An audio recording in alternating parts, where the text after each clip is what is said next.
seen an angel on a December night when the light of hope is all burned out? Have you ever seen I am Shara Nova. I'm a composer, a performer, a singer, songwriter, and I have a band called My Brightest Diamond. They were young and they were stupid, but they were gone. Andrew and I have done so many different kinds of projects together, whether that's a dinner spectacle or an opera or a choral piece, or I've written music for his plays. He always gives me this chance to do something that I don't get to do in other parts of my life. And that is so thrilling to me, to engage with his ideas in a very particular way. I'm Andrew Ondrejcak, and I'm an artist working in theater. And I've written and am directing a production called Act 3, Scene 3, which is a contemporary version of the opera Dafne. One of the things I love about that story is it is a transformation myth. Dafne begins as a woman and then she ends as a tree. It's a story that I think is really beautiful, and I think it has a lot of potential for exploring contemporary themes. But it was also the first opera ever written in 1589. And that opera is rarely produced anymore because the music was lost. But in my play, we have a young playwright who's rediscovered this piece of opera history and is trying to make a new version of Dafne, sort of filling in the pieces that were lost over time.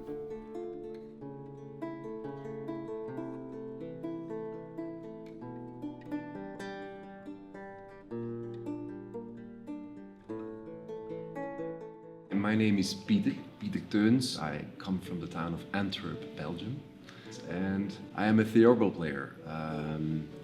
I was trained as a classical guitar player, and then over the years I specialized in the early music, Renaissance, Baroque, and I have formed an ensemble consisting of people a bit like me in the sense that they are masters of a specific Baroque instrument, but that they want to bring it out of its own world and offer it to other people to collaborate. Music is music. It's a product of imagination, and it connects human beings through emotions that are expressed in beauty. The rest is genres and labeling, and I like to, not be bound by that too much. Shara, Andrew, and I have met more than 10 years ago. It's like a realization, wow, it's more than 10 years already. It feels like yesterday.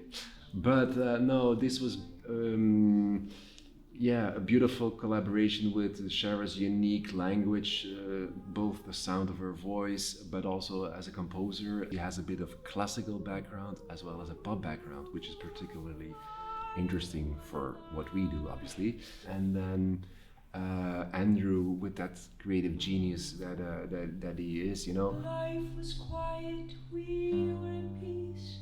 My love slept in the car as we drove northeast. Her knees pointed toward me. One of the things when I asked Andrew to work with me on this was, will you write me a dramatic piece so that I can explore this huge range of emotions? I really want this kind of full spectrum. And opera gives us that opportunity to be high drama and to kind of magnify the human experience. Of danger ahead, warning of things I left unsaid. Well, one of the wonderful things about Shara is that she's very open to experimentation. She's very open to ideas. She doesn't really say no to anything until we've really tried an idea and have exhausted it. And the other thing that I love about Shara is that her voice can do anything. She has a very clear sense of who she is. She's just very simply herself on stage, and it's rare to find an actor that can just be on stage and they just draw you in. For me, embodying Dafne from a really, really personal framework of being able, the fight of female presenting people in the world to simply have autonomy over our own body. I ran and I ran and I ran for help. I think so many residencies are more interested in the end of a process rather than the very beginning when things are more fragile. And so the fact that we were able to come in just with this beginning idea, and that we were trusted to try something, that kind of residency is invaluable. This residency has catapulted us from talking on Zoom and having some ideas to we actually are leaving with a seed that will then grow and germinate and get watered more, but like the seed was really born in this place.